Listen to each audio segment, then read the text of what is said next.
Hey everybody, this is Anorak's OASIS. I'm Jack. We have Jeff and Tiffany. How's it going, everyone? Hello. Let's get this started. Right into circuits and diodes. All right, first up on circuits and diodes, we have iMate is making a Windows 8 phone, not to be confused with the Windows Phone 8. This is actually going to be a phone with a full version of Windows on it. Has anyone else seen any information on this? I have not seen anything. I did a little reading on it, just a bit, just to see what the specs were and hardware. And I was actually kind of interested because it said that they were going to have something called the hub that will go along with it. Yeah, I was reading that too. I'm trying to get I'm pausing for a minute so I can delete that. It's going to start with I know, right?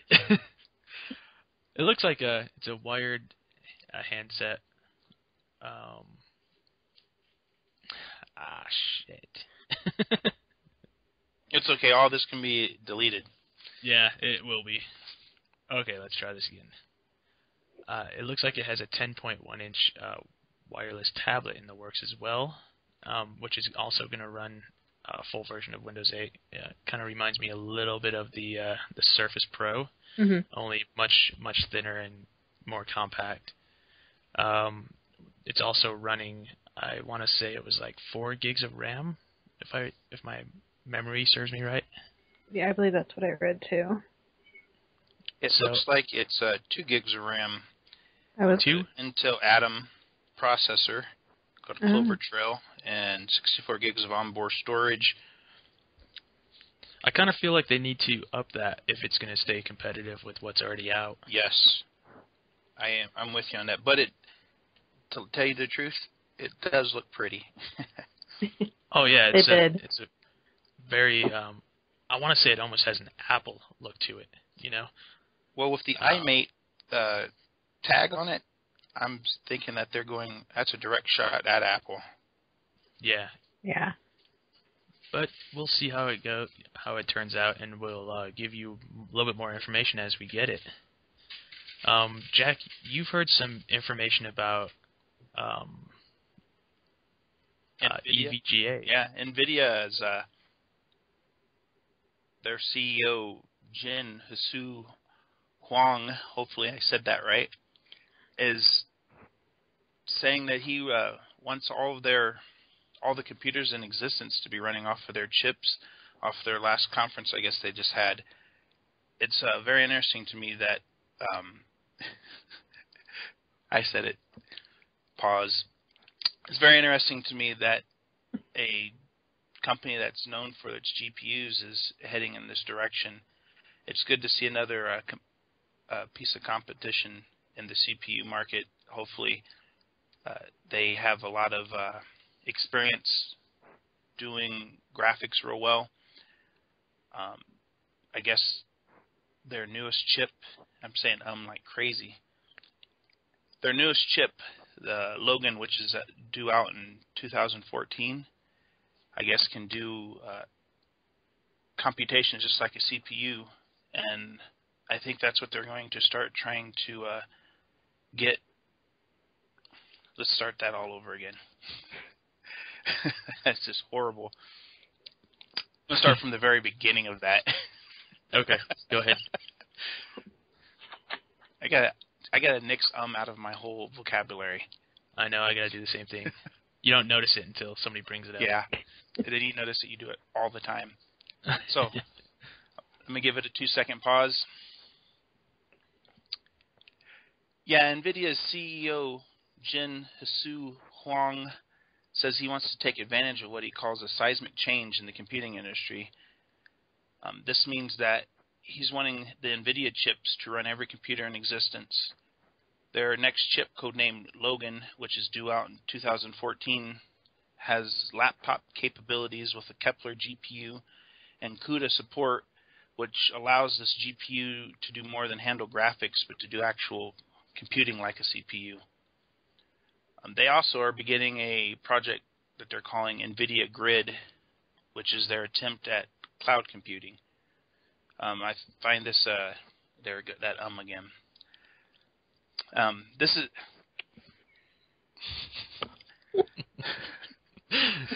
this is also very interesting too. And then I gotta get rid of this NVIDIA Grid is. I'm gonna start that one over again too. They're beginning a project called NVIDIA Grid, which is their attempt at cloud computing. This is going to allow everyone who is connected to the grid to use the computing power of every workstation and computer that's connected. It won't affect the person's workstation that's actually using it. It will just borrow a little bit of computing power, and what they're saying is that this will allow people to afford bigger processing to do bigger projects. You know, if they need a computer that's $100,000, now they only spend a few $1,000s to join this network, but have the computing power of something more expensive. I don't know if either one of you have been able to check any of that out or seen it on anything. I just kind of saw a blurb on it. Well, not a blurb, but an article on it in The Verge, and I thought it was pretty interesting. They've got a pretty aggressive plan on what they're doing in the next few years. I haven't read anything on this yet, other than what you were sending me earlier this week, to be honest. But I think that I don't think it's going to be as big a problem as what we all think it's going to be. For a long time now, other companies have been trying to branch out, and I think that one is established enough where we may not see a whole lot happen, and maybe they're just overthinking. Yeah. Well, he's not saying that everything's going to happen like next year. He's saying over several years, his plan is to have that happen. And right. I think it's pretty ambitious, though, for a company known for, killer graphic cards. Yeah, I agree with that, for sure. Well, I mean, more power to them, I still don't think it's going to happen. It would be interesting to follow up and see where this all goes, though. Mm-hmm. Yeah. It'd be nice to have another competitor out there, though, in the CPU market, or even if they don't even call them CPUs anymore, just in that type of market to help drive some costs down. And maybe that's true. Yeah, competition is not always a bad thing. Maybe this is going to end up helping us in the long run. Mm-hmm. Yeah. But if you're wanting more information, check it out on The Verge. They had a pretty good article that gave a lot of detail and had a bunch of links to different things on what NVIDIA's plans are for the next few years. I think they had it out to like 5 to 10 years of what their plans are. So I also hear that there's Windows only supporting Windows Phone 8 up to 2014.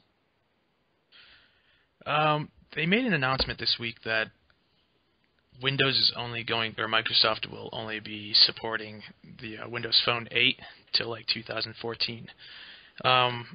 Listening to other podcasts like Twit or Mary Jo Fuller and Paul Thurrott, it's not what you think it's going to be.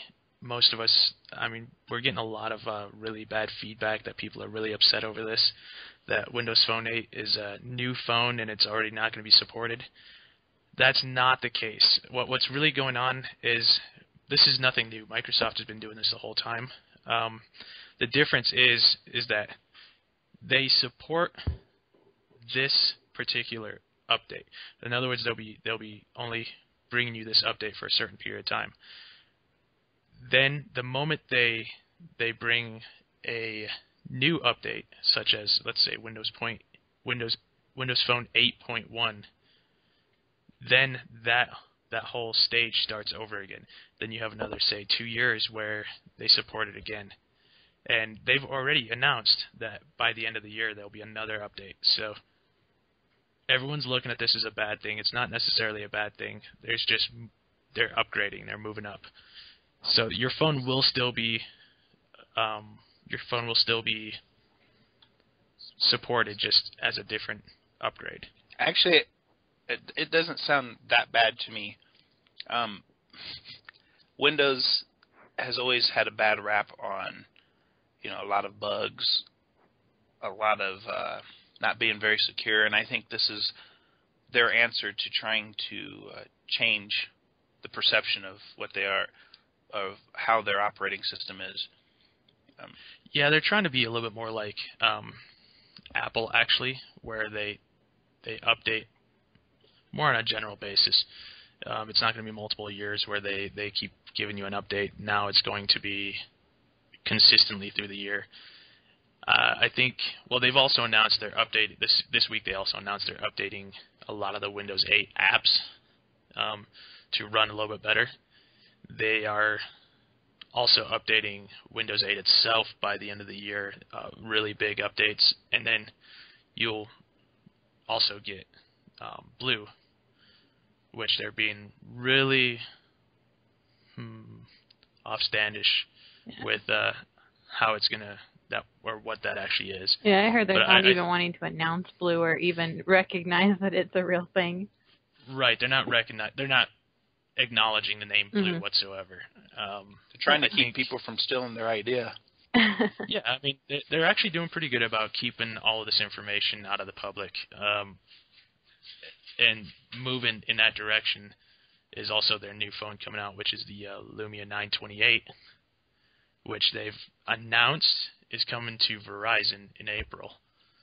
And they've kind of kept what is coming, it's going to entail out of the public pretty good. I found a little bit of information on it. It should be running a 4.5-inch WXGA LCD monitor or screen, 1280 by 768 display. It also has an 8.7 pure view camera in the back and a 1.2 megapixel front camera. We're looking at the dual-core 1.5 gigahertz Qualcomm Snapdragon S4 processor. It's still up in the air whether it's going to be expandable memory. It will be running on Verizon's, I can't even think for the life of me what it's called, their high-end 4G, which LTE. It's the one above LTE yet. It's something 4G LTE. Yeah. I don't think there's a whole lot out on it right now, but so that's exciting, especially since I have an upgrade I'm waiting to use. Right. So hopefully with Verizon's kind of sketchy on Windows right now. I'm not sure how well they'll support it, but I would definitely say if you have an upgrade, go out and check this out. I think they're focusing more on mid-April. And they're saying that this is going to be their new flagship. It's supposed to be the Lumia 920 upgraded to the 928. It's that VoLTE for those interested. Voice over LTE. Oh, is that what it is? Mm-hmm. Okay. Yeah, I just saw that on the I'm excited. About it. Still running 3G on my phone, so this is exciting. And also, I don't know if a lot of you have been using Windows Phone for Verizon, but we haven't been getting our updates. I still don't have the 7.8, or I didn't until this week, and I actually figured out a way to more or less hack my phone and give myself the update. Well, that's Big Red trying to push you to a new phone. Spend more money with them. And I messaged them saying, there are third world countries getting this update. Why do I not have it yet with the biggest, provider in America? And their response is, well, we have plenty of Windows 8 phones you can upgrade to. Of I course. was like, why would I upgrade to Windows 8 when you're not giving me my Windows 7, updates? So I actually found a site where it's safe to run this. It doesn't jailbreak your phone, so you don't have to worry about that. What it actually does is just bypasses Verizon, and pretty much it just does exactly what the Zune Marketplace software does, and just upgrades your phone. And it's called, what was it called? 78er Tool, it's called. And I'll put that in the show notes, just so, it comes out properly. But and what you do is you go and you download the software, and it automatically installs this program for you, the updates. And it actually will... I had a little trouble. The first 2 times I tried it, it wouldn't update it. And they were like, no, just keep running it over and over again, and it'll update it. And I was like, well, all right, that's kind of fishy. And I ran it, and sure enough, it did. It brought up the live tiles. I have now the full-size tiles, or the small ones, and all the other updates. So that's definitely one thing to check out. I think I love it now. I mean, it makes my phone feel like it's a new phone. It's larger. It's easier to use. The screen itself seems larger with the larger tiles. They go all the way to the edge of the actual screen. Nice. So it just feels better. Feels like Windows 8. Speaking of Windows 8, I just upgraded to that yesterday. And yeah, so you fought me on that for so long. So far, I'm liking it. Going off of your recommendation, I was like, let me just hurry up and get this on and check it out. I've had it for probably 2 weeks now, sitting on my desk. But it's the operating system seems a lot smoother, a lot more fluid. Just like you were telling me, Jeff. One thing I do miss is the start button. But I have heard that there's something I can go out and get to put that start button back where I normally see it. Right, there is. Yeah, there's programs you can download for that. I'm going to try to not do that and just get used to how it is. But if I can't, then I will be getting that. But so far, it's great. I like how it looks. The tiles are pretty interesting that you can put just about anything, any program that you would have on your computer into a tile, so you can just click it. Yeah, Windows 8 is getting a lot of bad publicity, and I think it's mostly that people do not like change. Yeah. And I'm not gonna lie. This you really need a manual with this to learn how to run it. It's very different than any desktop they've had out yet. But if you can get past the first week and just kind of mess around with it and try to get used to the different key suggestions and stuff on it, it runs very nice. It runs very fluent. Yes. And they've added apps to it now. The apps run good. There are a few of them that do crash, and I think we're going to find that with this new update for the Windows 8 apps, that's going to fix a lot of those problems. Haven't had that issue so far. I've had that issue especially with one of the games we're going to review tonight, Game Dev Tycoon. I've had that issue a couple times, and I don't necessarily think it's the app itself. I think it's just that it's a new process. I like how it feels like a tablet, since I use a tablet at work a lot, and it still gives me that feel even though I have to use a mouse and a keyboard. But I like the feel of how it all plays out. If I want my desktop, it's just a few clicks and I can go straight to it. And the mouse and keyboard isn't bad, but I have found myself reaching up and touching the screen, trying to yes do touch screen on my monitor before. Yes, I'm looking into a monitor that has touch screen because I do that since I use a tablet so much. I will sit there, and if I'm on my wife's laptop, I'll sit there and I'll touch the screen and like, why isn't this going? I'm not on the tablet. I am really looking forward to using it on the Microsoft Surface Pro. And moving into our next section with Inked In. Tiffany, why don't you take us away with this? Hello, everyone. So this is Inked In, and today I wanted to talk about, for those of you that don't know, May 4th this year is going to be Free Comic Book Day. So basically, go into your local comic book store and you get free comics. And Yay. so, right? Who wouldn't want to do that? Free comics. So I don't, 2 comic book stores in Colorado Springs I know that are participating in this is Muse Comics and Games, and then also Escape Velocity Comics and Graphic Novels. Of course, you will have to check out what those specific stores, to see their rules and how exactly they're participating. But check it out for sure. Yeah, I wouldn't suggest walking in and just taking a comic. Give me free comics. It's Free Comic Day. Law. And I've missed out on this the last 2 years, so I'm hoping to participate and enjoy I actually might the benefits. Be dressing up to go down to Muse on Free Comic Book Day. So very cool. It'll be fun. And you're also checking out a new book coming out, yes, right? that is true.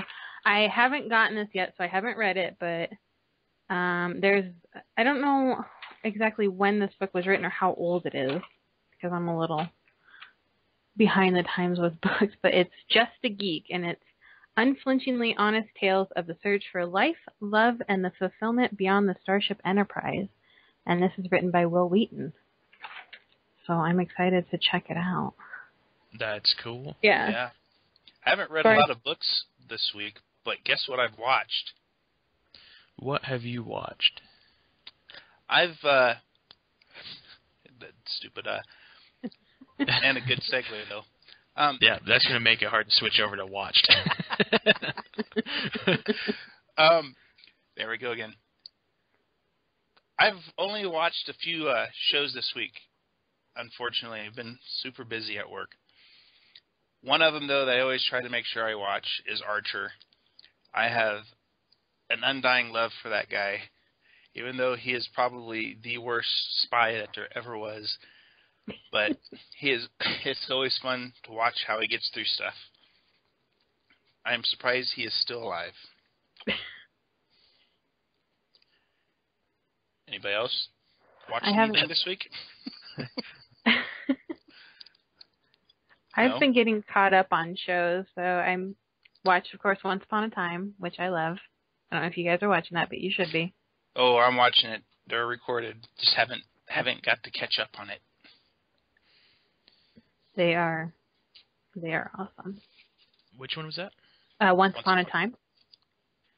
I've been putting this off for some time now. It's so good. I know, I need to. And now it's on Watch Instantly for Netflix, so I'm going to actually get into it. I definitely recommend it, too. It's just like Grimm. It's a good twist on how fairy tales are told, and you actually get to kind of see their lives. It's not so rosy as what the books are. Yeah, they did a really good job of intermingling all the fairy tales. So all the fairy tale characters come from the same place. Yes, they did. They intermingle, they all know each other. Like Cinderella and Snow White are friends. They all know each other, and I think they did a good job. Yeah, I'm looking forward to checking it out. It's really. I'll actually do it here at some point. Eventually, someday. Now, who else watching The Walking Dead? I am. I have been. It's being DVR'd, and I've been waiting until I can just sit down and watch. I think I have 9 episodes. Anyone who knows me knows I'm a sucker for zombie movies of any kind, really. So this is exciting to be able to have a TV show, a good high-end TV show to watch. And we are now in season 3 of The Walking Dead. Yeah. And it's getting to be some very incredible stuff. Is everyone all caught up then? I am, yeah, so far. I am not.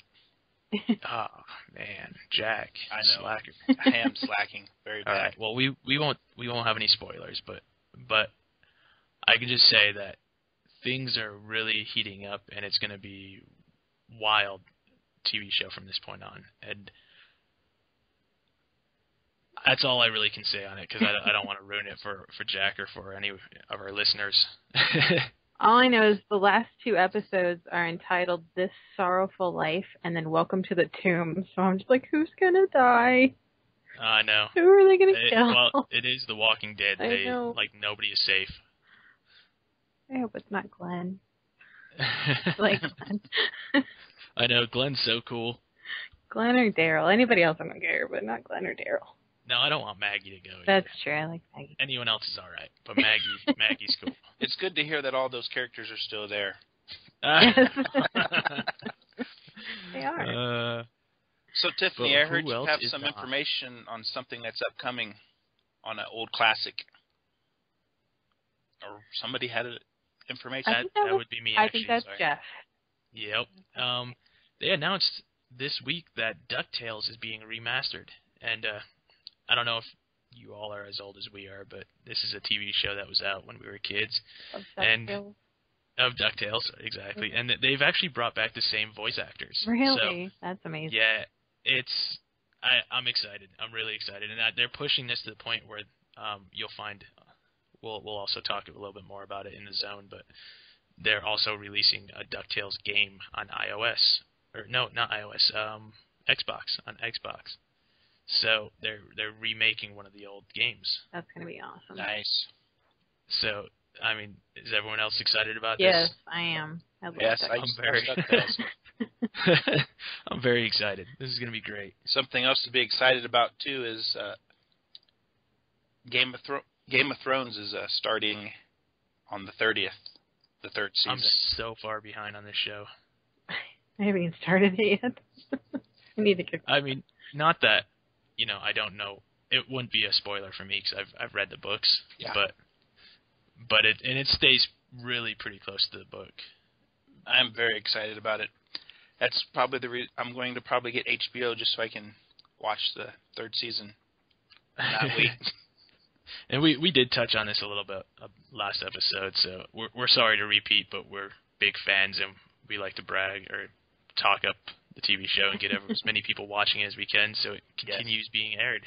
Yes. So, besides watching TV, what have we played? And entering the zone. Well, Jack, my addiction is League of Legends. I'm such a sucker for this game, and it doesn't matter what other game comes out. I will always revert back to playing League of Legends. And if anyone out there, any of our fans play, add us. My name is the name that's announced in the beginning of the show, of course. That's pretty much you can find me on any game under that name. Twisted Fate player right here. Probably going to cosplay him this year at NDK. Yay! So, we'll see how that turns out. But it's a strategy-based game where everything is based on your team. I mean, you can have one bad player and it mess up your entire game. And so everyone has to work together, which is hard to do. The more people you have in your own group that you play with regularly, the better, because you can all learn how each other plays and play off each other very well. Different champions have different abilities. It's important to have tanks, which are obviously heavy armored characters. Junglers, who are pretty much people who just wander throughout the jungle and fight minions to build up their level and get more cash quickly, and just randomly gank other lanes to kill off the enemy. Those type of characters are important. And honestly, it's very much pushed by Riot. Riot are the people who created the game. Mm-hmm. And it's very much pushed by them to the point where it's popular enough now where it's actually in the MLG, and people can win. I want to say the last tournament was for $2 million. Oh, wow. Wow. Yeah, so I mean, it's a big deal now, and it is a free game. You just go on their website, you can download it, and you can play for free. And what they do is every week they change which characters are free. And as you play, you build up battle points, they're called, and you can permanently unlock different characters with battle points. I actually have bought this game. I bought it when it first came out, before it went free. And so I have a good amount of the characters already unlocked. And it's basically, it's done. It's a game where in-game purchases, you can actually use real money to purchase champions as well. It's a game where in-game purchases are done right, because not spending money does not hinder you to play this game. Oh, that's good to know. Yeah, which a lot of games are trying to do that, and it doesn't work for a lot of other games, you know? Yeah. Mm-hmm. I've been meaning to start playing this, but I've been... Yeah, I suggest everyone try it. I tried it. It's not for a lot of people. That is for sure. I played it for about a month, and it wasn't for me. Yeah, you can't play this game for like a couple weeks and think that you're going to be good. You're going to get cussed out a lot by other people who take this game way too seriously. Yeah, yeah, for sure. Sign me up. Cussing? Yeah, I love getting cussed out on games. You just gotta stay calm and just make sure before you go in the game, you let them know, this is my first time playing this character, or even play against bots for a while till you learn the process a little bit. I just play with you and then blame it on you if we lose. That's that guy's fault. You may not need to blame it on me. It may just be my fault. I'm very, very up and down at whether I hit a good game or a bad game. But let's move on from that, because I could talk all day about League of Legends. Let's go on to Sleeping Dogs. Sleeping Dogs. It is an older game. It came out, I want to say, in Hold on, let's pause on that. Let's do a two second, and then Jeff, why don't you talk about what you know about it? Let me find out when it came out. Sleeping Dogs is a game that was announced at E3 last year, and I was actually able to get into the preview for this game, and it looked really cool. I was excited to play it. Once it came out on Xbox as a demo, I had a chance to play it and check it out then, and I had a blast. It really kind of felt like one of the old Woo games, where you dive and you jump and slide across things and continue firing, and very, very intense game. Also, I kind of felt like it had a little bit of a Grand Theft Auto feel to it. To some extent, like almost with like the Yakuza. Yeah, it did, and it released on August 14th of last year. And you want to know, Sleeping Dogs actually was supposed to be another installment in the True Crime series. See, that's what it felt like. Yeah, and honestly, I would suggest this game for others, because it is a fun game to play. It's extremely fun. I love Hong Kong action movies. It played just like a Hong Kong action movie. It had a lot of over-the-top stunts you did, a lot of bullets, great characters that did everything that you would see in a Hong Kong action movie. You know, the bad guy with the crazy minions that you would think the typical bullet time game as well. Yes. It's very fun. Yeah, I would check it out. It's interesting. It's a fun, I want to say high energy almost film, but high energy game. So check it out. Tiffany, you've also rented a game this week, right? I did. I rented Alatir Aisha, The Alchemist of Dusk. Glad I didn't have to say that name. Yeah, I don't even know if I said that right. But it just came out on March 7th. And I had not even heard about this game before. I just kind of stumbled upon it. And apparently it's a part of a big Japanese RPG franchise. But this game is its own story. Like, it doesn't follow the story of any of the old games. So it's really easy to just kind of pick it up and play it without having played any of the old ones. It looks really anime-ish. It's very anime-ish. Very much so. Almost to the point where it gets a little annoying with the music and happy, peppy voices, but it's still pretty fun. Oh, come on now. How can you not like that? It's good, but when you've been playing for 2 hours and it's the same music, you're like, okay, I'm just gonna mute this while I play. Wow, it's the 14th title in the series as well. Yeah. So, but it's completely independent. So I haven't played any of the old games, so I don't know anything about the franchise. But I was still able to play it and get into it. It's basically you play as Aisha, and she's a young apothecary. In the beginning of the game, you are going to visit your sister's grave in this ruin, and it's the 3rd anniversary of when she disappeared. And she presents herself to you in like an apparition with all these glowing flowers around, and as you reach out to her, she disappears. And so this older gentleman comes in and tells you the secret to finding your sister is through alchemy. So you need to go into the world and learn how to become an alchemist. Interesting. And so, does it kind of play off from Full Metal Alchemist style no, anime? I would not really. It didn't really feel the same at all. No. It felt very different. So how is the gameplay? Is it like third person, first person? It's third person, and it's, typical RPG style where you have your party. Okay. You can have the 3 people in your party, and then there's other characters that you can then later recruit into your party by bumping out another one. Oh, so is the battle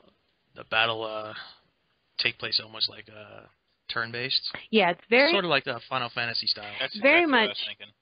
It had some different elements into it that were really interesting because it's very much turn-based, but then you also have the ability to move on the battle floor. Like you can move your characters around to different positions. And there was a lot of support skills you can do. Like, say one of your characters is hurting, you can actually drive one of your characters in to stand in front of that character to take hits for them. And it was very different than anything I've tried before. So I liked that. So the tank, basically a tank role character, will have more effect in this game by how you use them. Yeah, and it's very much, you have your tank type characters with their big swords and they have more health, and you have your magic characters, that are a little weaker but hit a little bit harder, and then the main character, Aisha, she doesn't. Her basic attack is she just kind of runs up and whacks them with their staff. It's not very cool as far as all the other skills, but her being the alchemist, she's the only one that can use items. And through the crafting system, you can just make an unbelievable amount of items, from like bombs to traps to like Molotov cocktails. It's just incredible. I think I've played a total of like 6 hours, and probably 2 of those hours is just sitting in front of the cauldron making stuff. Nice. Yeah. So crafting really is it's intense. An important part of the game. Yes, it's a big part of the game, but it's a lot of fun. That you make different things, and then the level of materials you use to make, you can make different levels of the same item. You can make different kinds of items. It was a lot of fun. I'm thoroughly addicted to it. That's good. Yeah. That's good in a game. Yes. And how is the graphics? Does it look almost cell shaded or look like an anime itself? It's very traditional Japanese animation, very much so, and it has a lot of, as it's telling the story, there's a lot of still frames that look like it's a page right out of like a Japanese comic book. That's great. 'Cause that's what I like with those games. Yeah. The only thing I wish they would have done, I wish they would have left the dialogue that you can hear, because it obviously has subtitles, even though it's in English, but I wish they would have left the voice acting in Japanese. With subtitles? Yeah, the English voice acting is not great.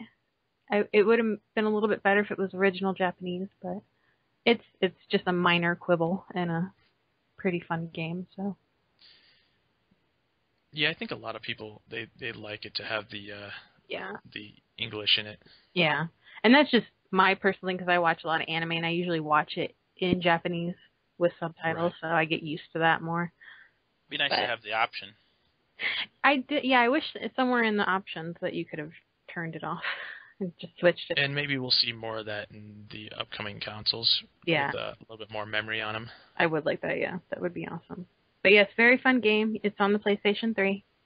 So this is one you'd recommend? I would highly recommend it if you have a lot of time to spend crafting stuff, because you get addicted to that part. At least I did. So. All right. But I would recommend it. Yes. And I had the chance to play the new Guild War or Gears of War games that came out this week. Judgment. Awesome. And how was that? And it was it's your typical Gears of War game, honestly. And I know it was done by a different group and everything, but it plays very much the same as the previous games. And this is a prequel. This is you follow. Oh, what? Shoot! Now I'm drawing a blank on his name. Is it the main character? No, you don't follow the main character. It's the blonde guy who has the goggles from the other ones. Man, I can't think of it. But anyway, you follow him and how he gets into the situation he's in, and I believe how he actually gets into. Is it Baird? Baird, you follow Baird. That's right. Oh, okay. And it's how you get into the group with the whole rest of the group are the other Gears of Wars. But the one thing they do differently on this one that I really like, and I haven't had a chance to play much of it. I just rented it yesterday, and one thing I like what they do is you have basically like different missions through the whole thing, and as you're going, it will bring up a list of other people on your friends list who have played this level, how many kills they got, and how fast and stuff they did this mission. And so you can go through and it'll compare your score with everyone else's. That's interesting. Yeah. That's neat. That was fun, even though I only had like one person on my list who played it yet.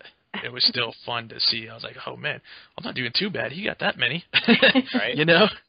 So I'm enjoying it. Hopefully I'll get a little bit more time to play and a little bit more information on it for you.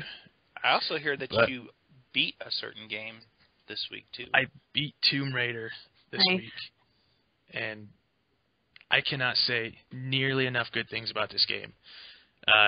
It blew my mind. It leads to the other ones very well, which I don't think it's actually supposed to lead to the other ones. It's a complete reboot of everything, and they're going to continue on from there. But it kind of gives you that feel, as you're playing. She starts out, she's kind of whiny. She's just pretty much this girl trying to stay alive, and as it goes on, your character becomes more and more of a badass, and so let's try that. So that's really cool, and I'm interested to see what they do with this series. Me too. I gotta hurry up and beat that game. I got it before you, and you beat it before me. That's funny. That's called slacking bad. I was renting it, so I was kind of pushed to get it done. Oh, true. I do a lot of exploring and try to find all the little secrets. And I put it on normal rather than easy to play with, which is what I normally like to play things on. But it made some of the areas really rather difficult to get through. Really? And I'm playing it on hard, so that's going to be interesting. Yeah, you'll see what I'm talking about. I did some of them more than one time. So let's talk about some of the games that are coming up that we can't wait for. I saw something about MechWarrior Online. It wasn't much of an article that I found, but I love the old MechWarrior games. I remember going to a few places here in Colorado Springs where they had the pod set up and you could go in and battle people. I can't wait for this game. It's going to be fun. I think you're going to have a lot of ability to change your mech to however you want it to look, the different types of weapons. I was a Armored Core fan. I'm a huge Armored Core fan, and they've also announced a new Armored Core game as well. And so this This is good. This is good for us. Awesome. Yeah, these are not games that I played a lot, but my husband is a huge Armored Core and MechWarrior fan, so. Yeah, and this, I think MechWarrior Online is going to play out to be almost like an MMO. Oh, okay. They call it an MWO. MWO. Which I'm trying to figure out what that stands for. Probably MechWarrior Online, but who knows? Oh yeah, you know what? I'm sure it is now. That makes more sense. But yeah, it's in beta right now. I haven't signed up to try to get on it, but when I saw the article, I was like, yes, finally that out of all of them, I always thought that MechWarrior should have an MMO. I never understood why they have waited so long till now to do that. I'm really curious how they're going to do this in terms of, like, can you get out of your mech? Can you move around and coexist with other people in towns, or do you have to always be in your mech? That'd be interesting. It looks like you can completely customize it, put flames on it and everything, which that will be really cool. I'm really looking forward to see what they do with this, because a lot of us old school gamers are big fans, you know. Also, Elder Scrolls Online. I read an old article in Game Informer about it, and it sounds like this world is going to be massive. They're not going to give you every area right off the bat, I don't think, but all the other world, like Morrowind, they said it's going to encompass every land that they've talked about through the books, through all the old games. Oh wow, that'll be yeah. Huge, this game's going to be huge. I'm signed up for the beta. I'm hoping to get the beta, but they're doing a lot of new things that no MMOs have done yet, and we'll see if that turns out to be a good thing or a bad. But personally, I think it's going to be a good thing, and this may be the game to get me out of Guild Wars for a bit and play something else. I was thinking the same thing when I was reading. The article I read was from last year, so obviously there's a lot more things that they've probably released about it. But just even that article, I was really interested. It sounds like it's Guild Wars and WoW. If you threw all those worlds together, that sounds how big it. Just from that way that article made it seemed like it was just that big. Yeah, they're talking really massive, you know. And I like that, because my favorite thing to do in games like that is just explore, just like discover new areas and find all the secrets. Do some of the things like Rift did with you don't have to be necessarily in a party either, from what I read. Yeah, public quests, Rift wasn't actually the one to start that. It was first one I played that was like that. What game was that? I want to say it was. I remember public quests and like Warhammer. Warhammer, that's what I was. Yeah, Warhammer did it first. Rift pretty much their thing was they took what everyone loved from all the MMOs and put it in theirs, which was genius. They did really well at it, and they're still doing well at it. I guess their sales are still doing pretty good, you know. And I like that you didn't have to have be in a party, because it looked like a lot of their dungeons are going to be public quests. Good. So you go into a dungeon that you might not be able to do by yourself, but there could be other people in there doing something already, and you just join up with them. Which is the same way that Guild Wars 2 does it as well. Yes. Mm-hmm. They're heavy on the public quests. Yes. Makes it a lot easier. But I guess you're supposed to be able to counterattack, block, dodge, that type of thing. It's going to play out very, very well. And, like everything that, Skyrim, all the previous games and stuff, will be way overdone and incredible, I'm sure. Mm-hmm. So, Jeff, you were talking earlier about a new Carmageddon game? Yeah, they've announced a new Carmageddon game coming out on the Xbox, the next Xbox, whatever they're going to call it, and the PS4. It's called Carmageddon Reincarnation, And so far, they haven't really released a lot of information for this. So I'm looking forward to see what they do with it. Those games were a lot of fun. I don't think they do the driving and shooting games nearly as much as they should, because those games were a lot of fun growing up, such as like Twisted Metal. Oh, I love Twisted Metal. All of those games, you know. So I'm looking forward to see what they do with it. It would definitely be interesting. I remember when Carmageddon first came out, how everybody made it sound like it was the devil's project because you could kill people driving your car. Yeah. Personally, the game I want to see remade is Road Rash. So, EA, whoever it is who has that now, let's make it so, because that game was so much fun. That was still one of my top games ever. Tiffany, you wanted to discuss The Last Guardian, right? I did. So, for those of you that have ever played Ico, or I believe the Shadow of the Colossus, they have been talking about forever about The Last Guardian, which the basic story of that game is just a boy who is trying to escape the ruins of a castle, and it revolves around him and his friendship between, I don't even know what the animal is, like a giant feathered griffin named Trico. And when I first saw this, I got super excited because it was supposed to come out, and that was back in 2011. And recently, it got pushed out to 2012, and then right around the time that they were getting ready to announce the PS4, there were rumors that it would be out on the PS4, but no one knows if that's true or not, because during the announcement, you know, they didn't say anything about it whatsoever. So yeah, it seems like The Last Guardian, I've been reading something on it for, it seems like for forever. Yeah, it's like always on there, but last I heard is they were waiting for the right opportunity to reintroduce the game. So it looks like a real pretty game. The graphics looked amazing on it.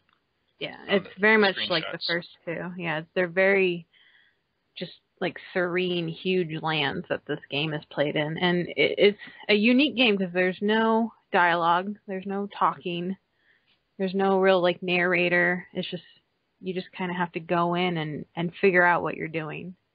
And I liked the first two games. I thought they were a lot of fun.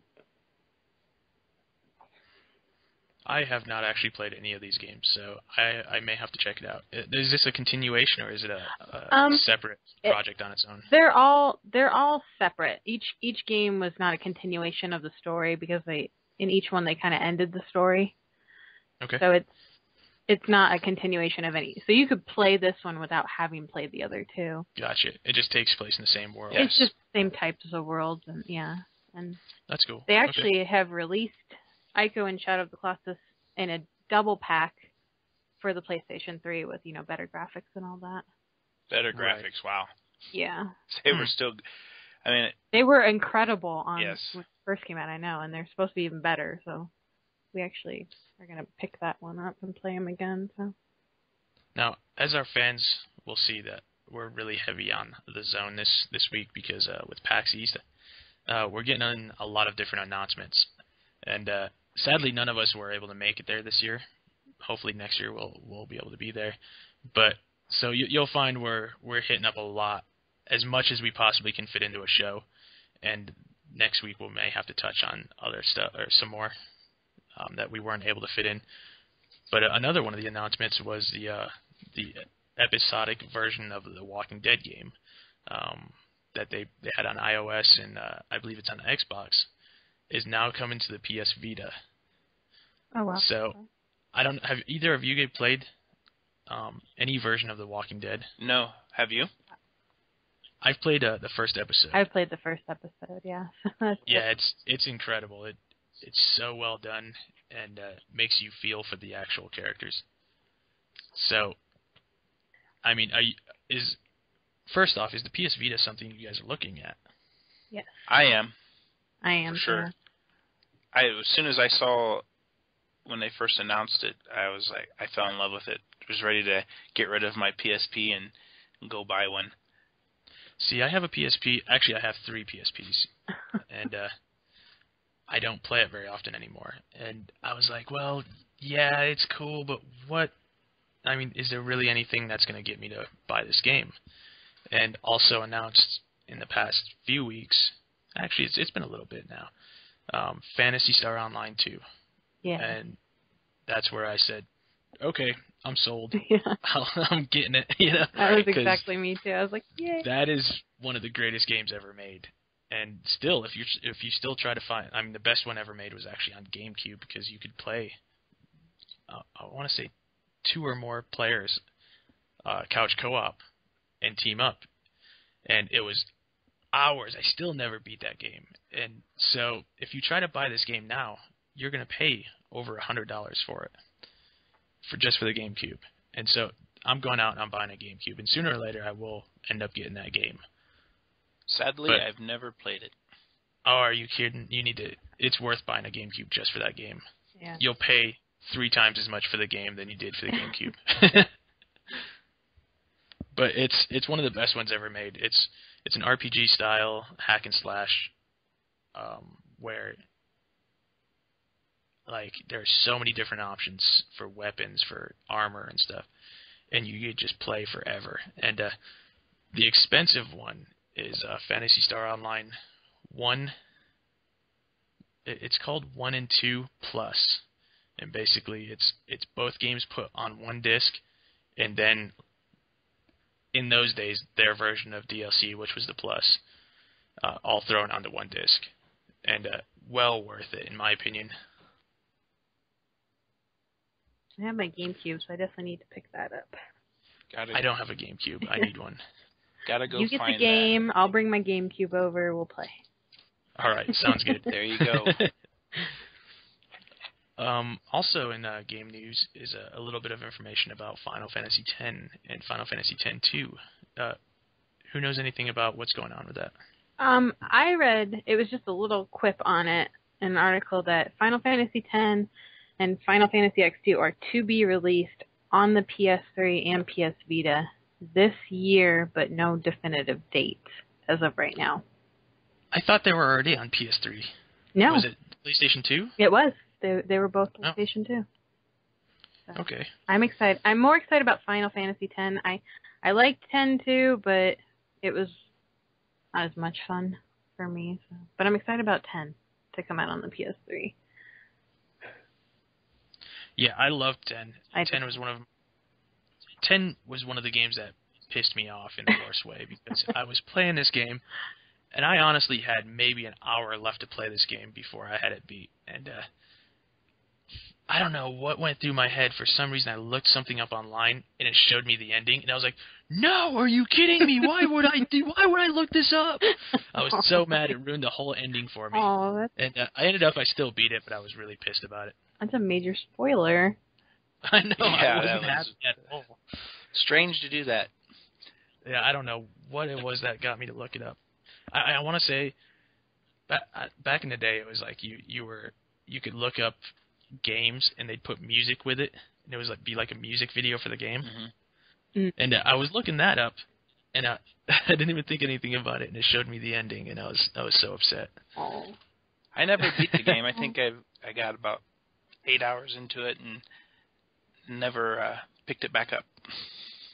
Yeah, granted, not as good as Final Fantasy VIII, but it was still fun. Nothing is. I mean, seriously. Okay. Well, I think we're going to call it quits on the zone for today.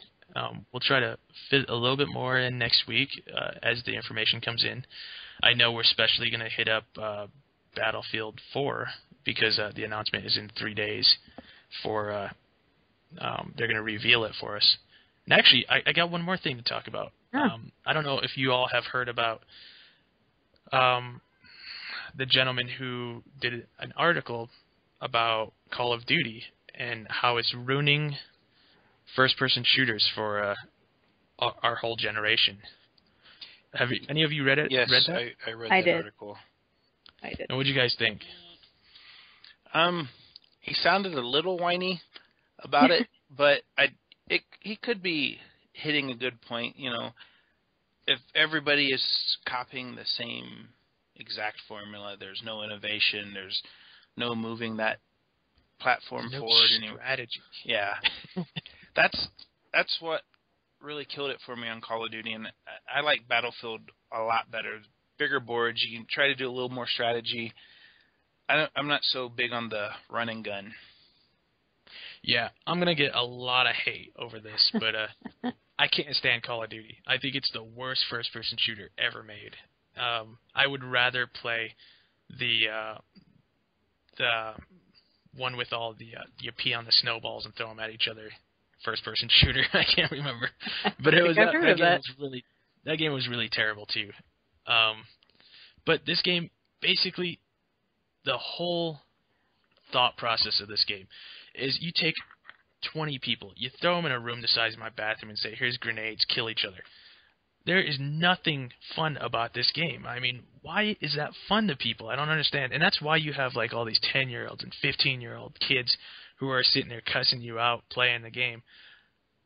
Why would I play that when I can play a game that takes strategy and more skill, such as Rainbow Six Vegas 2 or Battlefield, where the map is massive and it's not about just standing on top of each other, throwing things and spawn camping you. You actually have to go out there and try to stay hidden and try to take each other out. My opinion is the best first-person shooter is the Rainbow Six Vegas games. And that game takes so much skill. I love when... No offense, I love when you Call of Duty people come over and try to play me in that because I destroy you every time. It's so funny. You just keep running straight at me thinking you're going to Rambo me, and I'm hiding, tucked away, hiding, and just keep shooting around corners and taking everyone out. And I'll do it all day long. And that's the difference, you know. And I was talking to people at GameStop, and they're like, yeah, pretty much, you know, if you're a Call of Duty fan, you don't like Rainbow Six. If you're a Rainbow Six fan, you don't like Call of Duty, and that's really the way it is. It's all about your gameplay style, I guess. But I'll stop my rant on that. I'm sure I could go all day because that's just my feelings on like Call of Duty. You sent me a 4-message long text the other day, ranting about it. I was like, all right. Your opinion on it. Really short, I thought. It was shorter than that would be. Well, you know, there is people who like the quick twitch type of games, and then there's people who like the strategy. I, for one, like the strategy ones better than the quick twitch, but, you know, there has to be a market for all of it. I just wish on the Call of Duties that they would try to implement something a little bit different than what they're doing. Eventually, it's going to run out of steam. And that cannot happen soon enough for me. So enough talk about the games that we are playing and what we can't wait for. Let's move on to cause talk. All right. All right. So, Tiffany, you've got a lot of interesting things. Well just, not a lot, but just some. A little bit, yeah. Last week we talked a bit about a couple of cosplayers that are big names. I thought we'd kind of carry on that theme. And this first one is, I believe it's NG Knight, and I know that's a cosplayer that you like, Jeff. And that is my favorite, yes. I don't know a whole lot about her. Most of you will know her from her Supergirl cosplay or Firefox. I wish I could remember where she's from. I want to say it's... She's from Hungary, actually. I looked that up. Is it Hungary? Yeah. Okay. And she's very down-to-earth, very cool. I would follow her on Facebook and, just check out her new stuff. I believe her next one is Power Girl. Yes, she is actually going to be debuting her Power Girl cosplay for the first time at the East European Comic Con, which is next weekend, I think. So. Is it? Yeah.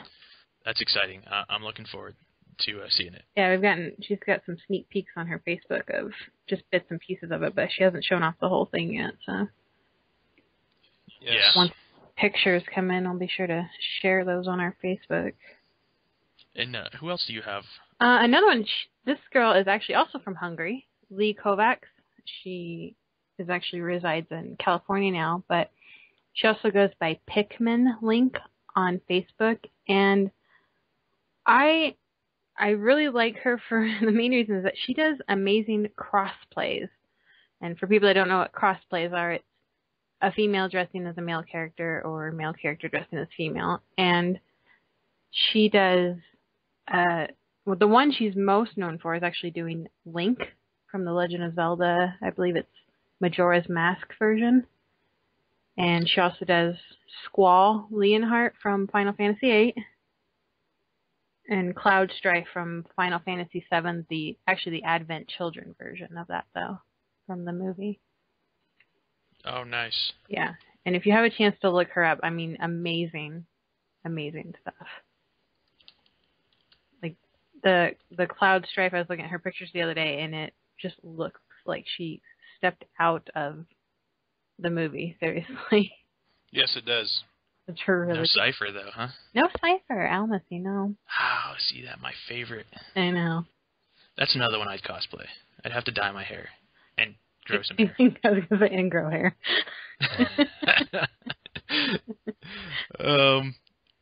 What else do you have in cost talk today?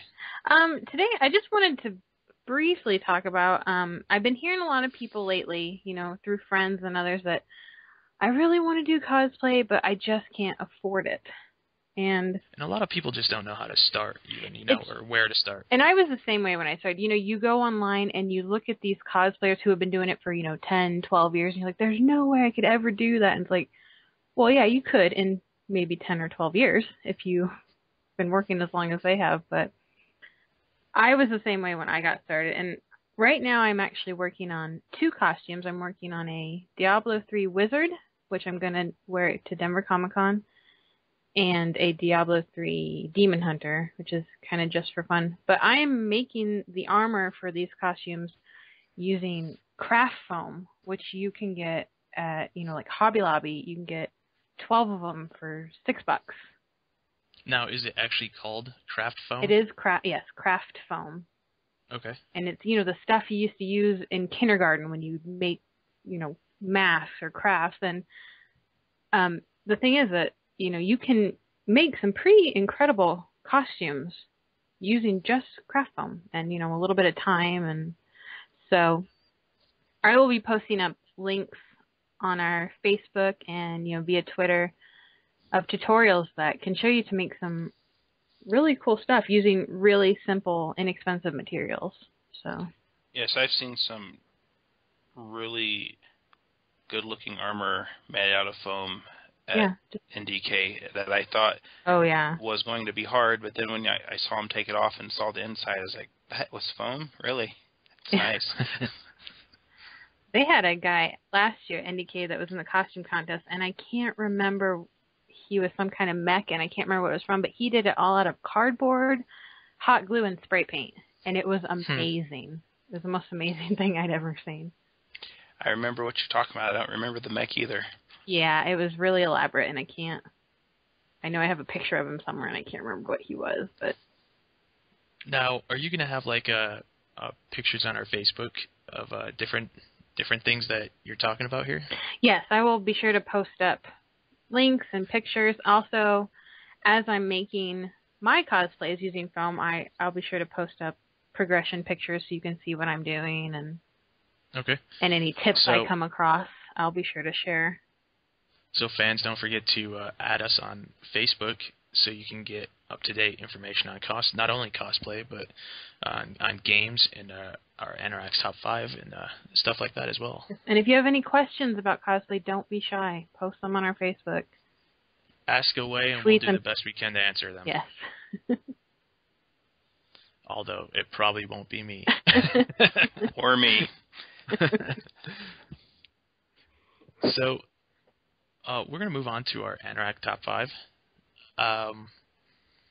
This is our segment where we have our top 5 list of different topics. This week's topic is video games, RPG. And what we actually want you guys to do is when we announce at the end of our episode what next week's top 5 will be, we want you to go onto our Twitter or our Facebook and post your top 5, and we'll read as many of them as we can at the end of this segment. So the more the merrier. Love to get some of your guys' thoughts on this. we know so far our followers aren't as bold enough, to, I guess, to post theirs at the moment, and we hope to get a little bit more of them. But Tiffany, let's go with yours first. I'm going to go first because I stole like 2 of your answers, so I'm going to go I first. saw that. And partially another one. Oh, yeah. My number 1, I'm pretty sure it will be always my number 1, is Final Fantasy VIII. I'm sure this is not a surprise to anyone. Yeah, this is my favorite RPG. One of the best Squaresoft titles, in my opinion. I know. And everybody likes 7, and I liked 7 too. It was good. 7 was good, yeah. But 8, I don't know what it was about 8 that just... The characters. The characters were so much better. Yes, yeah. I liked 8 too. I never beat it, but I have it still on the old discs. I keep it just in case I ever get another system to be able to play it on again. Yeah, I never beat it either. I got to the point where you're switching between 3rd disc and 4th disc, and I refuse to go on because I don't have Bahamut yet. Oh, and no. once you get past that point, you can't go back to get Bahamut. You can't go back to get anything. I'm not going any further. I'm not doing it. And now I tried playing the other day again, and I'm so lost. I'm like, I'm going to have to start all over again. Yeah. That's what sucks about that game is that's the last time I tried to play it, I had no clue where I was, so I just started at the beginning, and I got to the same point, and I was like, okay, I guess I won't be able to play. I'll have to put it up again. Oh. That's one of the best ones ever made. Yeah, I just love it. I loved all the plot twists it had in it, with where you find out who people are and how they knew each other, and them going back into the past, and you get to play as different characters, and I don't know, and I got totally addicted to Triple Triad, which was the mini card game. Yeah. I played for hours to get every single card, and I finally did it. I didn't get so big on the card game as I did Blitzball. From 10, yeah. I didn't get into Blitzball very much. Oh, Blitzball was 10. That's from 10. Yeah. I played Blitzball more than I actually played the RPG itself. Yeah, I didn't get into Blitzball. It was so much fun. I wasn't very good at it, so I just was like, forget it. My team was unstoppable. I played that stupid game so much. It was like me with Triple Triad. I played that thing for hours. Probably more than I actually played the game. So I had trouble getting into the card game in Final Fantasy VIII. Oh, so much I tried, but I struggled with it. I probably would now that I'm playing games like Magic the Gathering and stuff like that. It's a lot of fun. All right. What's your number 2? My number 2 was a game that I don't know if anybody else has ever heard of, but it's called Thousand Arms. I have heard of this. Have you heard of it? Is this a sequel to Wild Arms? It is not. It's no? its own. Is it done by the same people? That I'm not sure of. If it was even done by... I know it's not in direct... At least not story-wise. Well, Jack is looking this up. Why don't you tell me what you liked about this game? Well, I liked it. It was such a quirky little game because you're basically... I liked it. It was in a steampunk-esque kind of world. Had like steampunk undertones in it. And it was just so weird because you play as the main character. I think his name was Mice. And he's like a womanizing blacksmith. And it was just That's exactly what it says in the description. He was like a spirit blacksmith, and he was I think he was only a teenager, but he was a pretty big womanizer. But the point of the game, is you're trying to find the 5 legendary sacred flames before the Dark Acolytes do. And part of the Dark Acolytes is a group that I took part of my name from, is the Evil Mecha 5. It's Shaft, Bearing, Ratchet, Wire, and Bolt. And they're basically like robotic cyborgs that are trying to kill you. But I want to say I played a little bit of this game. I think this is one of the ones I rented because back then you could go to your local like Blockbuster and stuff and rent these games. And I want to say I rented this one. I only got to play it for a couple hours, but this was on my list to one of them I wanted to play. It was fun. Well, and the weird part of it is like a little mini game part of it was like a dating sim where you could date the other characters. like the Right. the I remember characters, that remember vaguely. that? And like you would go on a date with them and then like bring them back to your spirit forge, and however good your relationship was with them, you could make like a better weapon. Oh, that's funny. I remember that now that you said It was so weird, but it was just so different. You're like, I want to play this. Maybe I made it in that game further than I remember, because Yeah. I remember doing that quite a bit and thinking that was the funniest thing. Well, in the different parts, like in the dates, it would like break the fourth wall, where characters would reference the game, and it was right. It was, yeah, I did own this game because I've got I've still got that piece that came in the game that was like it was a picture that changed what it looked like and everything. Yeah. I got all of those. I still have those somewhere. I've only heard of the game. I've never played it. This game was a lot of fun, and it was like fun. it was a very anime, very anime cutscenes and stuff. Yeah, it was incredible. It was really good. It was fun. I think it came out forever ago. I think it was like 1998. 1999. I was close. Is that late, huh? Yeah. Yeah, I would definitely, if you have the opportunity, check out this game. If you like RPGs, because this one was a lot of fun. It was very Japanese style. It's a very traditional Japanese. Very JRPG. JRPG. It was good. I liked it. So my number 3 was Legend of the Dragoon, which was a very fun game. Yes, this is on my list too. Yes, it is. This is one of my favorites. And the story in this game was so incredible. It was. And the gameplay, where you could switch between your Dragoon abilities and stuff, was so much fun. Yeah. Do you remember the Stardust that you collected throughout the game? Vaguely.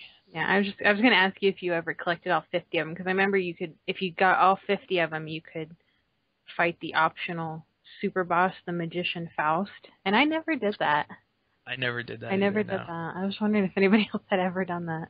This is a game I really want to see, like, the graphics redone and re-released, and I mean, just take my money right now. That's all I gotta say about that. Actually, PlayStation Network is redoing it.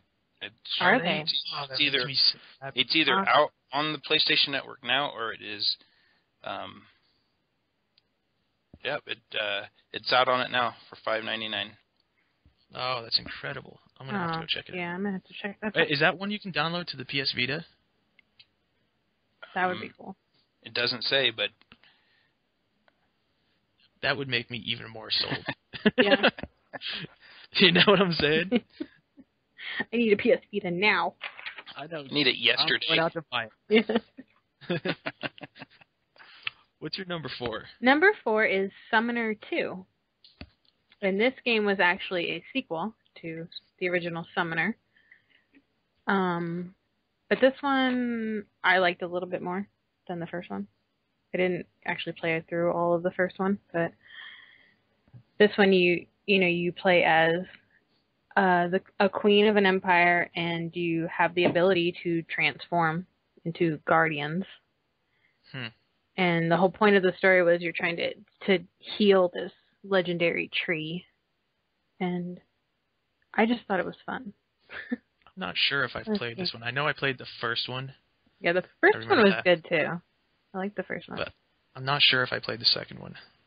Yeah, I haven't got to play the second one or the first one.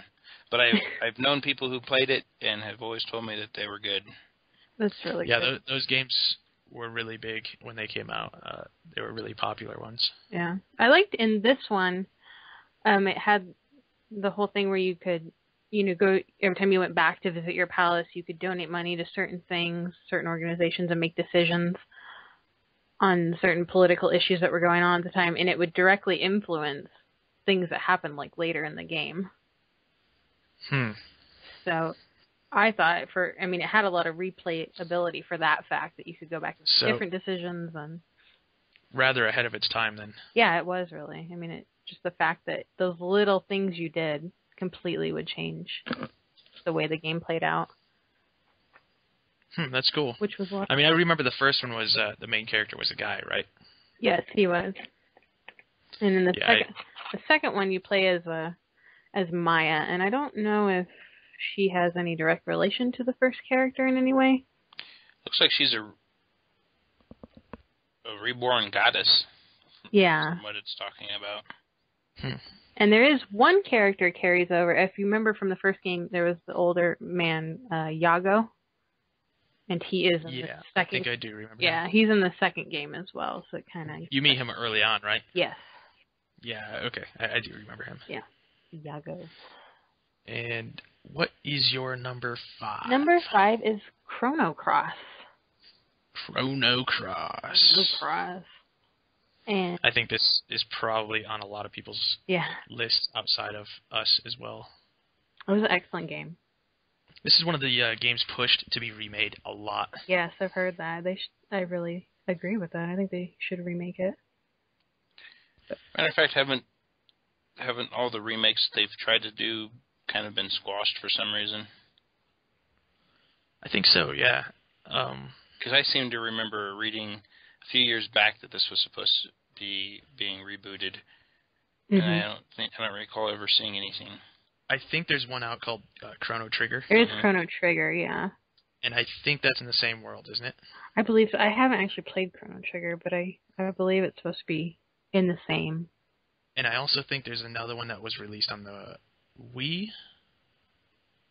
Yeah. I want to say Wii. I'm not sure. Which seems like a horrible idea, but it's also Nintendo, and Nintendo kind of... Yeah. You know, they're the ones who do the nostalgia thing a lot. Yeah. Chrono Cross was fun. The main thing I loved about it, you play a Surge and he gets pulled into an alternate dimension, and you find out that you had died 10 years before, so he's going out to figure out what happened, why he died in this alternate dimension. But it's just, to me, it was amazing how many characters were incorporated, like playable characters were incorporated into the game. I mean, there were one of mine. When I bring it up, you'll know. But I mean, it's got hundreds of characters that you can choose from in it. Yeah, I like that. Me just saying that, I'm sure fans are yelling out the name of it right now. I know which one you're talking about. Now, this is something I'm going to throw in there that's I'm going to catch you off guard with. But do you have any honorable mentions? As far as characters? As far as other honorable mention RPGs. Other RPGs. Technically it's an action RPG, but I really loved Fable. Oh, nope.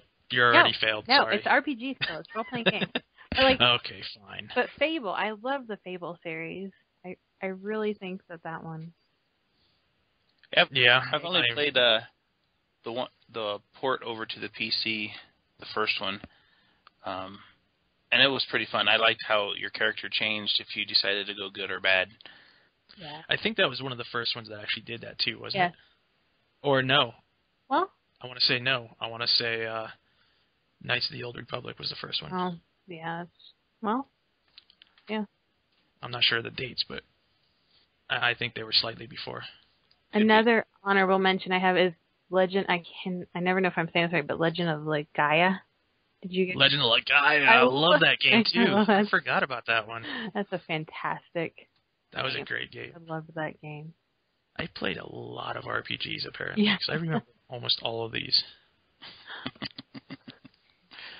All right, is that it, or do you got another? I don't know. I know you could probably go all day. I could. This list took me so long. To pick your top 5, and you probably have like 100 of them, huh? Yes. I was like, oh, I don't know. But I'll stop there, because I could talk forever about it. Jack, moving on to yours. All right. Well, my first one is off the Commodore 64. I played hours upon hours upon hours of this game. Forgotten Realms, Pool of Radiance. I don't think I've played this. I haven't either. What is it about? Well, it's based in the Forgotten Realms from D&D, from Dungeons & Dragons. And there is an evil that has come and taken over the land. And pretty much, basically, it was just like the paper and pencil, that was back then. Some evil emperor or whatever takes over, and now you're going to trade to take him out. Me and my friends, months on this. I would spend so many weekends and stay up until I would see the sun come up playing this game. It was ridiculous. And then this is one of the few games that you could save your character onto a disc, take it over to a friend's house, put the disc in, and load your character into their game. And this is I can just picture you carrying around a floppy disk with you. yeah, and we did that so much. And you could start your character over from the very beginning with everything that he had from where you started. So we would make these outrageously powerful characters with tons of gold that could go through and stomp through everything. So was this more of a graphical or graphical game, or was it like a MUD? Or it was third person, kind of like your Dungeon Siege or Diablos. Now that you had that same view. That's cool. I want to say my favorite Commodore 64 game was an old game called Maelstrom. And this game, if they remade this game, it would make me the happiest person ever, because for that day, it was so crazy the things you could do on that game. I'm not going to go on about it. I'll just suggest everyone look it up and check it out, because it's a pretty in-depth game. Yeah, Pool of Radiance, it had a few expansions. They had other sequels to it. But this was the first one in that series. You know, Strategic Simulations Incorporated, back in '88, were the ones who released this. They didn't stick around for a whole long time, but this game back then was amazing to us. I still own it, and I still own the Commodore 64, and I did try to play it again, but after about 20 to 30 minutes of waiting for it to load, I kind of just gave up. And wondering how in the world did I ever get anything accomplished back then, if those were the actual load times that I had. So, my second one is Skyrim. Yeah, when I first read about this game, I fell in love with it. I love the RPGs that allow you to have this huge open world, and you could spend days upon days of just exploring each corner of it without even getting close to completing the game. So when I got it, of course, like I always do, I just started exploring everywhere to see what was all the way to the north, all the way to the east, all the way to the west, and never really accomplished much of anything, but spent several weeks playing the game and just had a blast with it. A lot of people I know have beat the game already, and I don't even think I've gotten 10% of it done because I just was exploring too much. Yeah, I have this game too, and I still haven't played very much of it. I actually just got it about a month ago. My third one is Dragon Age. 1 or 2? The first one. Dragon Age Origins. It kicked me back to those days of like Forgotten Realms, and I liked how it looked. I liked how it played. I loved the story. I didn't even beat this one yet either, because again, it has such a big world. I explored, trying to pick up as many different of the extra characters you can bring in, talking to all the people, getting into the story, the lore of it. So I think I might have 30% of this one done, but still loved it. I load it up every once in a while and try to get a little bit further in it. But again, I just find myself wandering around, checking out all the scenery and all the creatures and stuff that they have in there. Have you played this, Tiffany? I have not actually played this. My husband played it, so I watched him play it a lot, and it looks like a fun game for sure. Yeah, if you're a Mass Effect fan, check this game out. Yeah. It plays very much like it. Yes, it does. Sadly, I did the unthinkable and started playing 2 before I beat 1. No. So, because they actually carry over, your characters carry over, I believe, to some extent. To some extent. And yeah, and I think the third one will carry over even more and make more of a difference. But this games are incredible. They're a lot of fun. and what you choose through the game actually makes a difference as well. Yes. Oh yeah, if you upset somebody early on in the game and you forget about it, and then you come up on to somebody who knows them, or if you come into a town after you've just went and killed another village, they're talking about you. It was really weird when I first got that. I was like, oh, I didn't know anybody knew that I went and just mass murdered that town for no reason, but okay. Yeah, it'll come back and get you. My next one is the Forgotten Realms Baldur's Gate. Oh, And every single one of those, I played all of them. Again, I love this game. Even the PlayStation 2 one? No. I knew I'd catch you with that one. I played all of them that were on the computer. Okay. Yeah,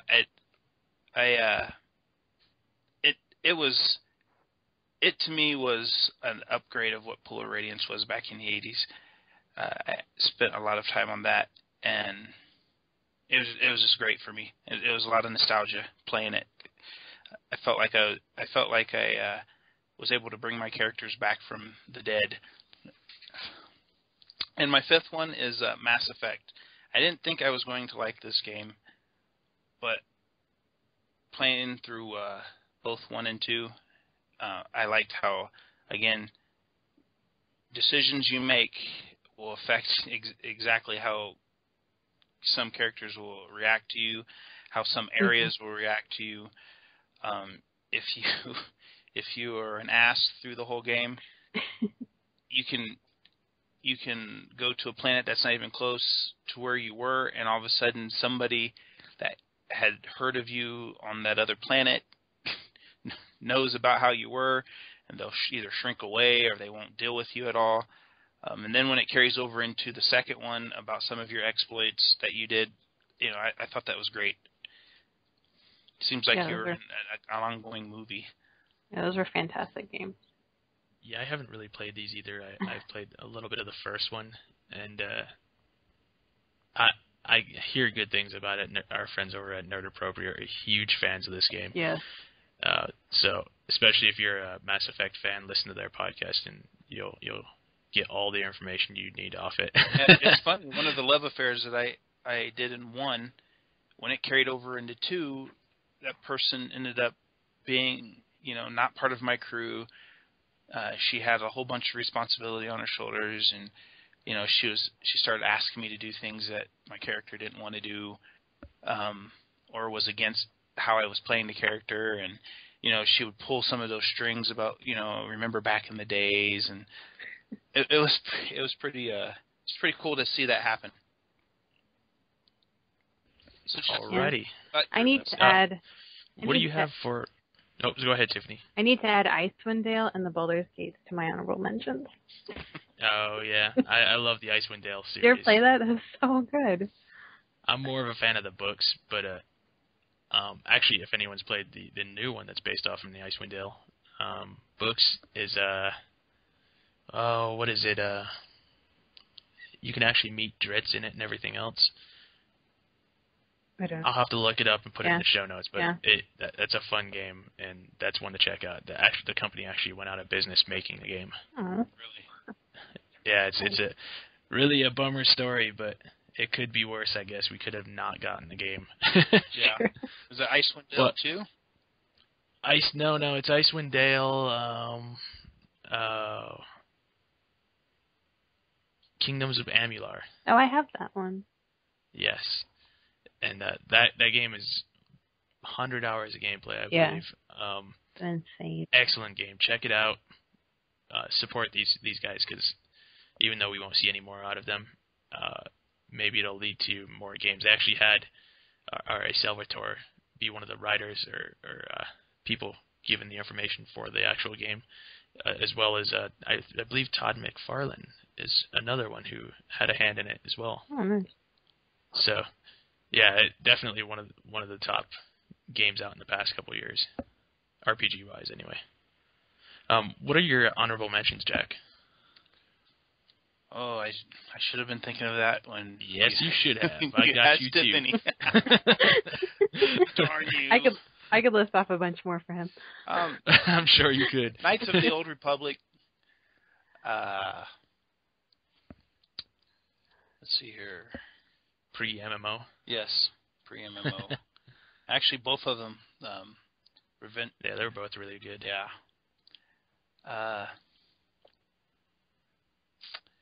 Man, see, you had me drawing a blank here. That's not fair, there, guy. Oh, now what's the fun in being fair?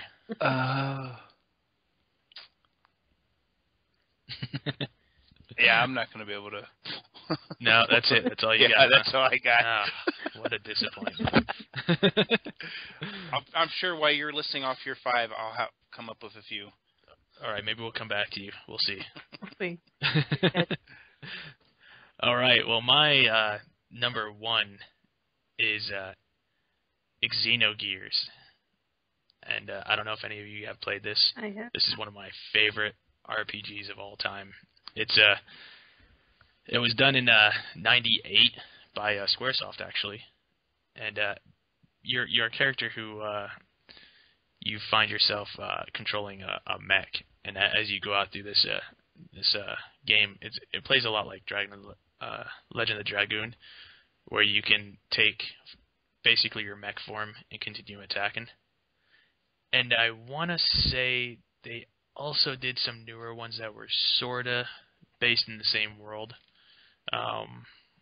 with Cosmos as the main character, who she was an android who also could take form of a mech as well. But this is one I'd love to have remade for me and thrown on even the Vita. The Vita would be so much fun to play this on. That would be awesome. Yeah. And really, that my opinion is if they put all these old RPGs for the Vita, people would be buying these up left and right. Oh, I would for sure. I'd be like, yeah. sold. I'll buy 10, so I can have one for everything. Seems exactly. like I remember that they are going to try to do a lot of the older games. See, that would be great. Xenosaga was the one. Yeah. I want to say Xenosaga was the one with Cosmos. Yes, it was Xenosaga. But yeah, check this game out if you are able to, and or even if you guys still want to throw in your top 5 RPGs for next week, throw it in with your next Anorak top 5, and we'll touch on that as well. But my number 2 is one that's already been mentioned. It's Legend of the Dragoon, and this is another one of my all-time favorites. A lot of fun. Not sure I can touch on it any more than we already have. Great story. Just, check these out. It's hard for me to say check these out because I know they're hard to get these days. But if anybody has it, though, and has collected all the 50 Stardust and has killed the optional boss, let us know. I want to know what that was like. Yeah, there you go. We'd love to hear it. I want to hear the stories of playing Magician Faust. And my number 3 is Final Fantasy VIII, of course. And again, not much I can say. It's already been talked about. My favorite villain has got to be Cypher, who the anti-villain sort of. Yeah, very anti-villain. But his relationship with Squall and them being best friends and stuff, and then turning against each other, I think makes for a great story. And I just really enjoyed the story, to be honest. My number 4 is Wild Arms. And a lot of people, while they were playing Final Fantasy VII, I hated playing Final Fantasy VII just because all of my friends were able to buy it before me. And so they would tell me everything that was going on with the game before I got there. Oh. And I just got to the point where I just quit playing it. And so I picked up this game. I picked up Wild Arms. And while they were all playing that, I was playing Wild Arms. And love this game. It's very puzzle-oriented where you have to have different characters for different things to get past different points in the game. And definitely one of my favorites. Good one to check out for all of you. I think you start out, you control 3 different characters, and you start out with each character in a different area, and you kind of have to meet up in the middle. But that's definitely one to take a look at. It was also made in '96. It was a fun game. I guess it wasn't released in America until '97 by the looks of it. But they have released a few others since then, like Alter Code F, which I never did play that. I'm going to have to check that out. And you can also get these on the PlayStation Portable as well, so this is one we can probably play on the Vita. Nice. Yep. The more we talk about it, the more I want it now. I know, now I want to go out and buy one. That's how I keep thinking that, so I'm like, I could be playing this on my breaks at work. Yeah, they're porting a lot of those. I want to say that they're slated to do the whole library of PS1 and PS2. That would be incredible. Because there's so many good games. Mm-hmm. And actually, Jack, touching on your list, the Baldur's Gate, I don't know if you've noticed, but they've released Baldur's Gate Enhanced Edition on the iOS, which I've already bought, and it plays pretty good. It does? Yeah, it's pretty nice. It's comfortable. The downside that a lot of people are saying they're having an issue with is that your finger is actually bigger than what the cursor would be. Right. And so to click on certain things is kind of a pain. But once you get used to it, it's not so bad. Got ya. My number 5 is the one I mentioned earlier with multiple characters, hundreds of them, and that's Suikoden 3. And have any of you played this? No. Oh, yeah. It's been a while. Yeah, this game, like, stole hours of my life.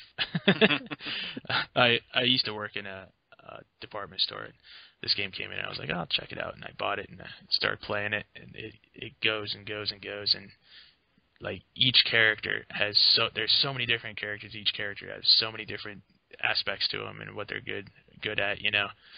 And this is another one I'd love to see a new one out. And this one was released in 2002, actually. Mm-hmm. But yeah, definitely, if you have the chance, check this out. I want to say I've played all 3 of these. I actually have a manga for it too. That came from 2004. Yeah, that's really good. Yeah, it says it was done off a manga published in 2000 something. I don't know, but anyway, the graphics are very anime-ish.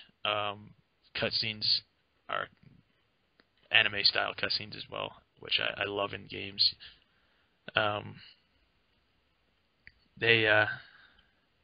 don't know what else I can tell you about this game other than like the characters are the biggest selling point. 108 recruitable characters. There you go. I thought, yeah. 108. That's so many. A lot. That's incredible. And they actually came out with other ones called Suikoden 4 and 5, I believe, too. Mm-hmm. But I'm not sure if those were released in America or not. But I haven't played those. Yeah, I haven't either. I don't know.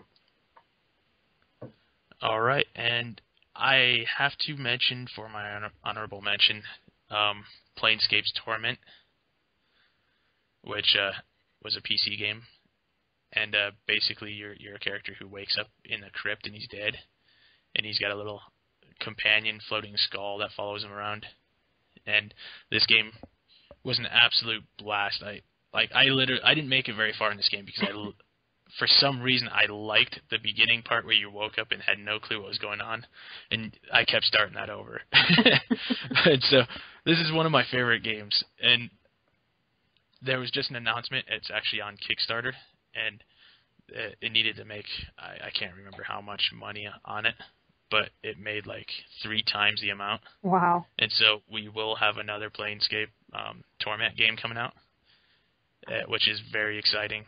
I'm excited to see that. I'll have to check that. I don't know if I've heard of that one. I'll have to. No, it's one of those games that they used. You know how Walmart used to sell the random $5 games sitting on the shelf? Yeah. This was one of them, and this is how I picked it up and played it, and it blew my mind. I couldn't believe that this was such a good game for how much I paid for it. $5. Jack, have you played this one? Jack? Did we lose Jack? I don't know. Did we? No, I'm here. Oh. Oh, there he is.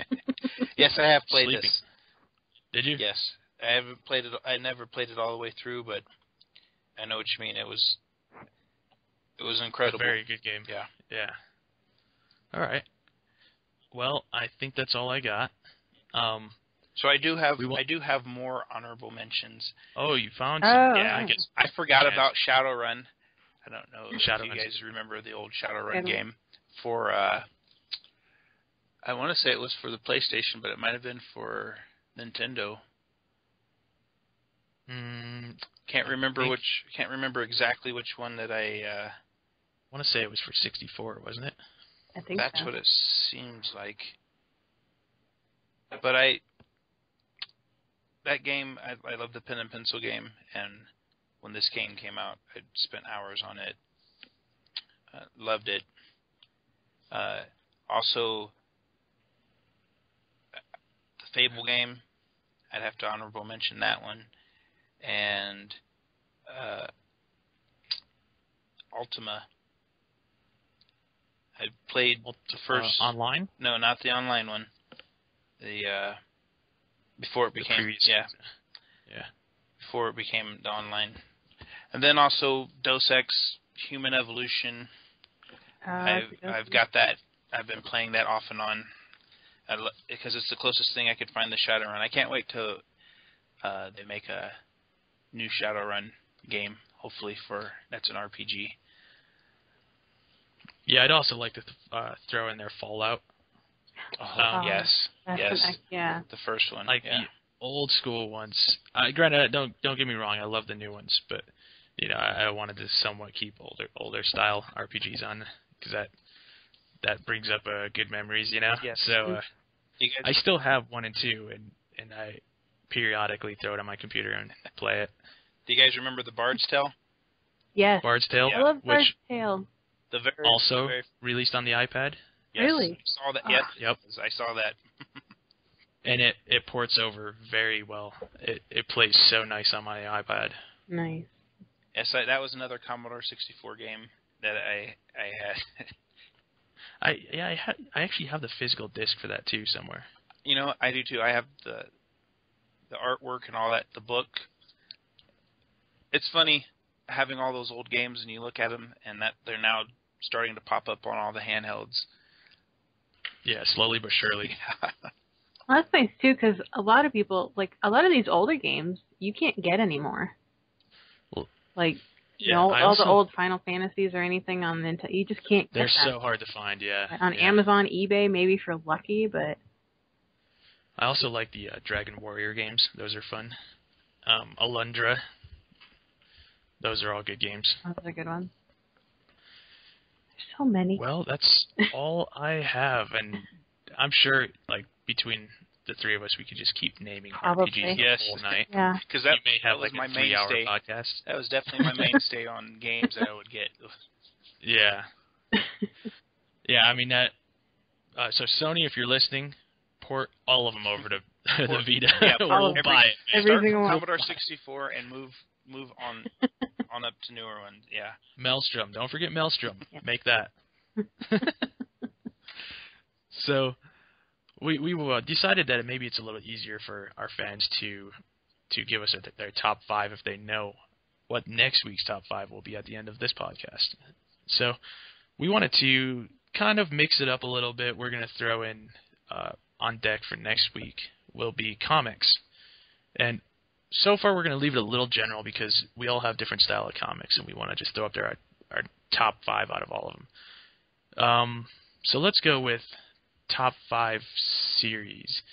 And in saying that, I don't mean like, well, the Spider-Man series. I mean like the death of Superman or something along those lines.